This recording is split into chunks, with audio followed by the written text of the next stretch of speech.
रामकृष्ण हरी माऊली. म्या सिद्धेश टाकवले. माझा विठ्ठल माझी वारी या कार्यक्रमात आपल्या समद्यांचं स्वागत. सावळी मूर्ती माझ्या मनी ठसली, आज डोळ्यानं पंढरी दिसली. माऊली सध्या समद्या पालख्या या वाखरीच्या पालखी तळावनं आता पंढरपुराकडे प्रस्थान करतात बघा. अहो पंढरीच्या येशू पोहोचल्यावर जशी का पंढरी जवळ दिसू लागती या अंग तसा वारकऱ्यांच्या उत्साहात आणखीनच भर पडती या. अहो तसंच आज या दोन्ही पालख्या वाखरीच्या पालखी तळावनं पुढे मार्गस्थ झाल्या बघा. आता पंढरीत या पालख्या दाखल झाल्यानं वाखरीच्या पालखी तळाव आता प्रशासनाकडनं बी चांगली व्यवस्था करण्यात आली होती.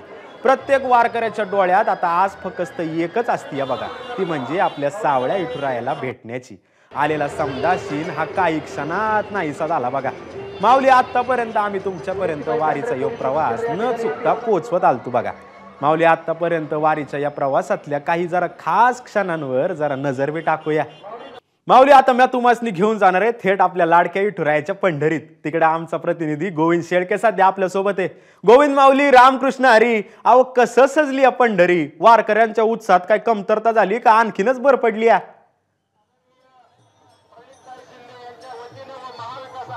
रामकृष्ण हरी सिद्धेश. भान गेला शिन गेला अवघा झालाची आनंद याची अनुभूती कदाचित पंढरपूरमध्ये पोहोचल्यानंतर या वारकऱ्यात आपल्याला पाहायला मिळते. तर मागचे 18-20 दिवस जे वारकरी 10-15-20 किलोमीटर रोज चालत या पंढरपूरला पोहोचले होते, यांच्या चेहऱ्यावर कुठेही कंटाळा दिसत नाही. उलट ही आतुरता दिसते, जी आतुरता विठ्ठलाला भेटण्याची होती, जी आतुरता विठ्ठल रुक्मिणी मंदिराचा कळस बघण्याची होती, तीच आतुरता आता आपण या वारकऱ्यामध्ये बघू शकतोय. आता जगद्गुरू संत तुकाराम महाराजांचा पालखी सोहळा सगळ्यात शेवटी पादुका चौकात पोहोचतोय आणि याच पादुका चौकामध्ये शेवटचं रिंगण म्हणजे आतापर्यंत आपण सिद्धेश जवळपास 11-12 रिंगण सोहळे दाखवले. या रिंगण सोहळ्यातलं हे शेवटचं रिंगण असणार आहे, जे उभं रिंगण आहे. मात्र याही वेळेस आपण बघतोय की वाखरी ते पंढरपूर जवळपास 6 ते 7 किलोमीटरचं अंतर आहे. जिकडे बघावं तिकडे आपल्याला वारकरी बघायला मिळत आहेत आणि एकूणच आता 12 लाखापेक्षा जास्त वारकरी हे पंढरपूरमध्ये आजच दाखल झालेत. आषाढी एकादशीच्या पूर्वसंध्येला पंढरपूरमध्ये भक्तांचा महापूर आलाय असं म्हटलं तर कदाचित ते चुकीचं ठरणार नाही, कारण जिकडे बघावं तिकडं ज्ञानोबा तुकोबाचा जयघोष होतोय आणि हे विठू माऊलीचा जयघोष करणारी मंडळी आता पंढरपूर नगरीमध्ये पोहोचत आहे. माऊली खरं आता ही समधी वारकरी मंडळी पंढरीत येते, मग प्रशासनाकडनं कशी तयारी करण्यात आली आहे? सिद्धेश प्रशासनाकडून खरं तर सगळ्यात जास्त पोलीस बंदोबस्त असणार आहे. तो जवळपास 8,000 पेक्षाही जास्त पोलीस हे पंढरपूर शहरामध्ये ठेवण्यात आलेत. जवळपास छोटे मोठे रस्ते सगळे बंद करण्यात आलेत गाड्यांच्या पायासाठी, कारण जर गाड्या एकदा पंढरपूर शहरामध्ये आल्या तर वारकऱ्यांना चालायला रस्ता शिल्लक राहत नाही. त्यामुळं चंद्रभागेचा घाट असेल किंवा पंढरपूर शहरामध्ये येणारे सगळे मुख्य रस्ते असतील त्यावरती पोलीस बंदोबस्त आहे. त्याप्रमाणे मात्र जी प्रथा परंपरा पाळली जाते प्रशासनाकडून, आलेल्या वारकऱ्यांचं स्वागत केलं जातं, पालख्यांचं स्वागत केलं जातं, त्यांचा सन्मान केला जातो, हे सगळं होताना आम्ही आता सध्या पंढरी नगरीमध्ये पाहतोय. खरंय गोविंद माऊली, धन्यवाद. तुम्ही आमच्यापर्यंत पंढरीतलं हे दृश्य घर बसल्या पोहोचवलं त्याबद्दल. माऊली मुख्यमंत्र्यांकडनं त्यांच्या कुटुंबाकडनं खास पोशाख बी विठुरायाला प्रदान करण्यात आला बघा. मुख्यमंत्री एकनाथ शिंदे यांच्या सून आणि खासदार श्रीकांत शिंदे यांच्या पत्नी वृषाली यांनी स्वतः विठ्ठल रुक्मिणी मंदिरात जाऊन ह्यो पोशाख त्यांचे सहअध्यक्ष गहिनीनाथ महाराज औसेकर यांच्याकडे सुपूर्द केला बघा. आषाढी एकादशी निमित्त शासकीय महापूजेवेळी विठ्ठल रुक्मिणीला हा पोशाख परिधान केला जाणार आहे.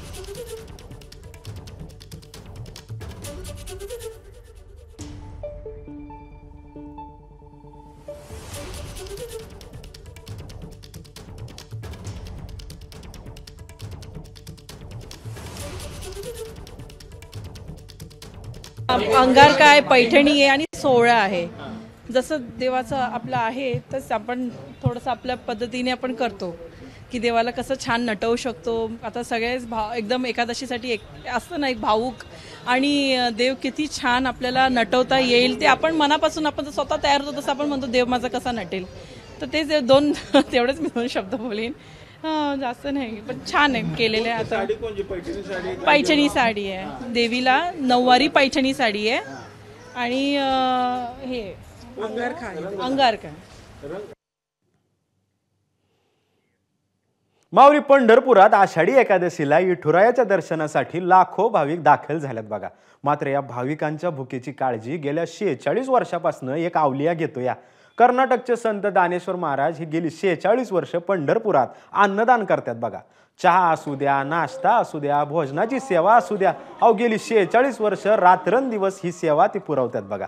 रोज हजारो भाविक इथं येऊन या प्रसादाचा लाभ भी घेतात बघा.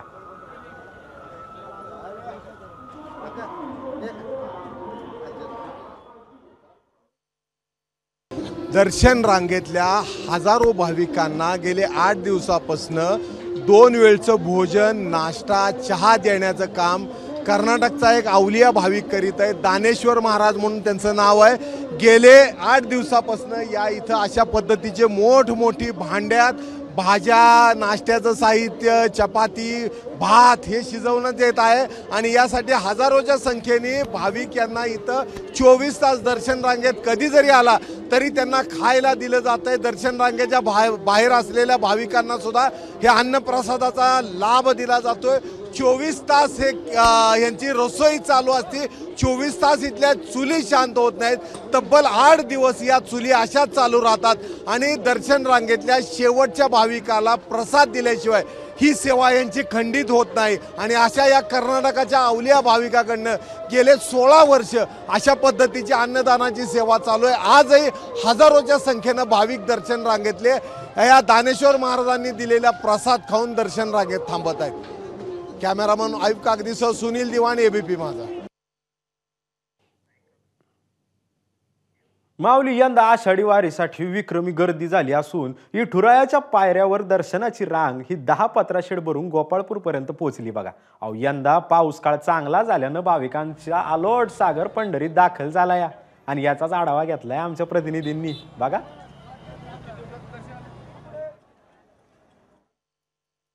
यंदाची आषाढी विक्रमी आहे. ह्या दर्शन रांगेवरनं दिसून येते. गोपाळपूरचे जवळपास 10 पत्राशेड भरून ह्या संपूर्ण मार्गाने गोपाळपूरपर्यंत ही दर्शन रांग चालत यायला लागलेली आहे. माऊली कुठनं आले? जालन्यावरून. नाही आता किती वेळ लागेल दर्शन घ्यायचं ना माऊलीला? आता माऊलीचं दर्शन घ्यावंच आहे. काय मागायचं माऊलीला? मला नुसता आशीर्वाद. नुसतं आशीर्वाद. काय मागायचं माऊलीला मावशी? काय नाही, आशीर्वाद मागायचा. आशीर्वाद मागायचा फक्त फक्त, काही नाही मागायचं. बीड बीड काय? आयला बीड म्हणणं? हा. काय म्हणायचं? काय नाही सगळं व्यवस्थित राहून द्या म्हणायचं सगळ्याला. पिंपरी चिंचवड मधनं आलेलो आहे. महाराष्ट्राला सुखी समृद्धी करू दे देवा. पांडुरंगा महाराष्ट्राला सुजलम सुफलम कर आणि सगळ्यांना सद्बुद्धी दे. ती मागते किती? मुख्यमंत्री येऊन हेच मागते. तुम्ही काय मागणार आहे? आम्ही काय, आम्हाला महाराष्ट्र व्यवस्थित चालला म्हणजे बस, बाकी काही नको. यांना आता दर्शनाला किमान उद्या दुपारपर्यंत मंदिरात पोहोचता येईल. मात्र या भाविकांचा आषाढीला दर्शन होणार एवढं नक्की. दर्शन रांगेतून कॅमेरामन आयुब कागदीसह सुनील दिवाण, एबीपी माझा. माऊली पंढरपुरात काही भाविक विठुरायाच्या वेशभूषेमध्ये बी आम्हाला पाहायला मिळाले बरं का. आणि त्यांच्याशी संवाद साधलाय आमचा प्रतिनिधी सुनील दिवाण यांनी.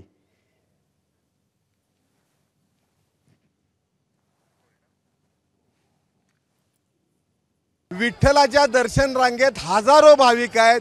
त्यांना दर्शन कधी होतंय माहीत नाही. मात्र हा कमरेवर हात उभा ठेवून, कमरेवर हात ठेवून हा एक आगळा वेगळा विठ्ठल सध्या पंढरपुरात आलेला आहे.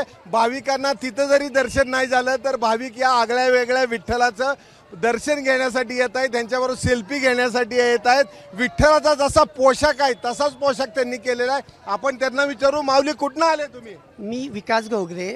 मी मतिमंद दिव्यांग मुलांसाठी जे आपलं संपूर्ण महाराष्ट्राचं आराध्य दैवत राजश्री शिवछत्रपती शिवाजी महाराज यांची पावनभूमी असलेल्या शिवनेरी किल्ल्याच्या पायथ्याशी येणेरे म्हणून माझं गाव आहे. तिथे मी मतिमंद मुलांचा सांभाळ करतो. मी समाजात पाहिलं की आपली हा भारत देश ही संतांची भूमी आहे आणि आपण संतांचं आजपर्यंत ऐकत आलेलो आहोत, त्यांना फॉलो करत आलेलो आहोत. आणि मला असं वाटतं की समाजामध्ये आपल्या दिव्यांग बांधवांबद्दल अवेअरनेस किंवा जनजागृती होणं महत्त्वाचं आहे. म्हणून मी नगरची जी सुनीलजी त्रिपाठी आहेत त्यांची दिंडी आहे वैष्णव सेवा भक्त मंडळ, या मंडळामध्ये आम्ही दिवसभर पायी चालतो आणि संध्याकाळी आम्ही भारूड करतो. यामध्ये मी काही दिव्यांग मुलांना घेऊन आलेलो आहे. मला असं वाटतं की आपण दगडामध्ये देव शोधणारे लोक, आपण मानवामध्ये देव शोधला पाहिजे आणि म्हणून मला मला असं वाटलं की त्या ईश्वराचं मी त्या योग्यतेचा नाही आहे, परंतु त्यांची जी जो पेहराव आहे तो केला तर तुमच्यासारखे 4 लोक माझं ऐकतील. आणि म्हणून मला असं वाटतं की आपण ह्या विठ्ठलात नक्कीच दर्शन घ्या, परंतु आपल्या आजूबाजूला जे अंध कर्णबधीर मुकबधीर लोक आहेत त्यांच्यामध्ये सुद्धा देव पाहावं हीच माझी नम्र विनंती. मी आपलं ABP जो माझा जो चॅनल आहे त्याचं मनापासून धन्यवाद मानतो की आज माझी पंढरपूरची वारी खरोखर सक्सेस झाली. कारण माझा उद्देशच हा होता की माझं जे शब्द आहेत, माझे जे विचार आहेत ते 4 लोकांपर्यंत पोहोचावं, आणि आज आपण ती मला संधी दिली त्याबद्दल धन्यवाद. जय हरी. तर अशा रीतीनं थेट विठ्ठल मंदिरात दर्शन नाही झालं तरी जो व्यक्ती अपंगात विठ्ठल शोधा म्हणतो त्याची भेट मात्र सैतल्या पंढरपुरात येणाऱ्या वारकऱ्यांची होत आहे. कॅमेरामन आयुष कागदीसह सुनील दिवाण, ABP माझा.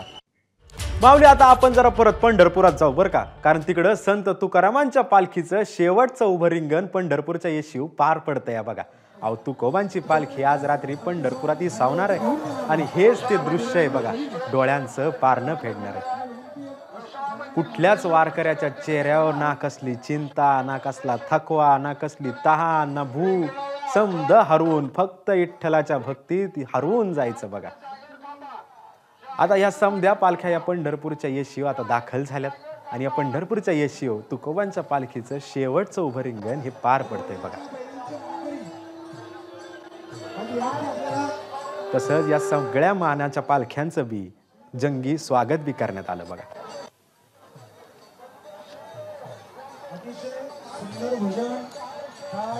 अवघा रंग एक झाला रंगी रंगला श्रीरंग म्हणतात ते काही खोटं नाही बघा.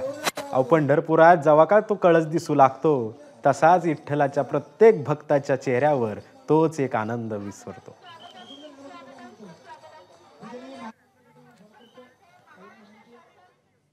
माऊली, वारीच्या या टप्प्यावरचं हे क्षण बघितल्यावर आता येळ झाली बघा नीतच निरोप घ्यायची. माझा बी पाय निघा ना, पण काय करणार, आता वारीच्या पुढच्या वर्षीचे सगळे क्षण घेऊन यायचंच आहे की तुमच्या भेटीला. तर बघत राहा ABP माझा.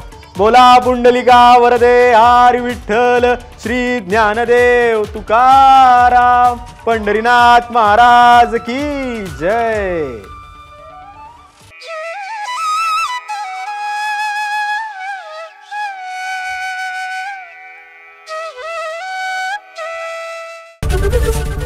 ABP माझा, उघडा डोळे बघा नीट.